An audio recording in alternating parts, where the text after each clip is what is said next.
On se réveille à 9h30. On fait semblant, on tourne en rond. On sort de la chambre à 10h. On tourne également en rond et on mange vers 10h30. Alors, la question, elle est toute simple. Pourquoi se réveiller à 9h30, sortir de la chambre à 10h et finalement manger à 10h30, 11h?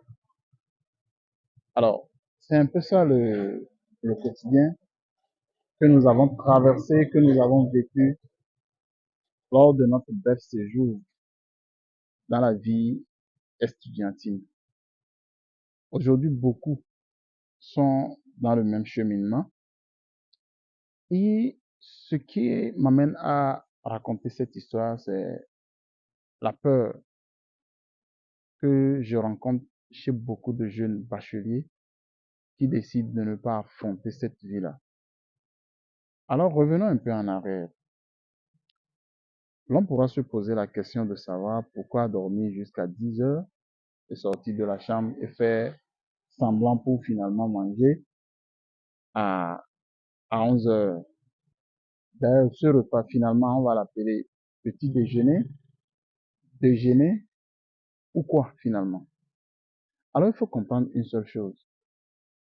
La vie, loin de ses parents, la vie estudiantine, ou bref, durant une certaine période de sa vie, on est appelé à traverser des difficultés, forcément, forcément. Et quand vous traversez ces difficultés, il va falloir avoir des stratégies nécessaires pour pouvoir vous en sortir. La stratégie que nous avons trouvée à l'époque, c'était de tout faire pour combiner les dépenses au niveau des repas. Ne pas avoir à déjeuner et ne pas avoir à faire également le petit déjeuner. Donc, au lieu de faire un petit déjeuner peut-être vers 6h, 6h30, 7h, on ne le fera pas parce qu'on est en train de dormir. On se réveille vers 9h30, le temps de sortir 10h, 11h. Alors, on combine en même temps le petit déjeuner et puis le déjeuner à midi. C'est ça la stratégie. Alors, nous devons savoir que quand vous faites face à des difficultés, vous devez développer des stratégies pour pouvoir survivre. Vous voyez? Et ça, c'était au niveau des repas. Il y avait également une autre stratégie que nous avons adoptée et qui nous a été très bénéfique. C'est la stratégie de dépannage. Pour rallier la maison au campus, on devait attendre un bus, le bus étudiant qui devait nous encore le point d'embarquement au campus. Mais là encore, il fallait payer. Du coup, qu'est-ce que nous faisons?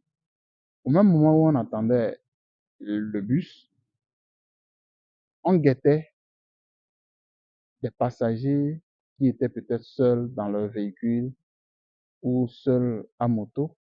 On pouvait leur faire signe que nous sommes des étudiants. Et des fois, il y a certains qui sont animés de bonne volonté, qui pouvaient nous conduire et nous déposer au campus facilement. Alors, les 100 francs qu'on devait payer pour le bus nous revenaient. Aujourd'hui, on en parle avec beaucoup de sourires parce qu'on a pu traverser cette étape-là.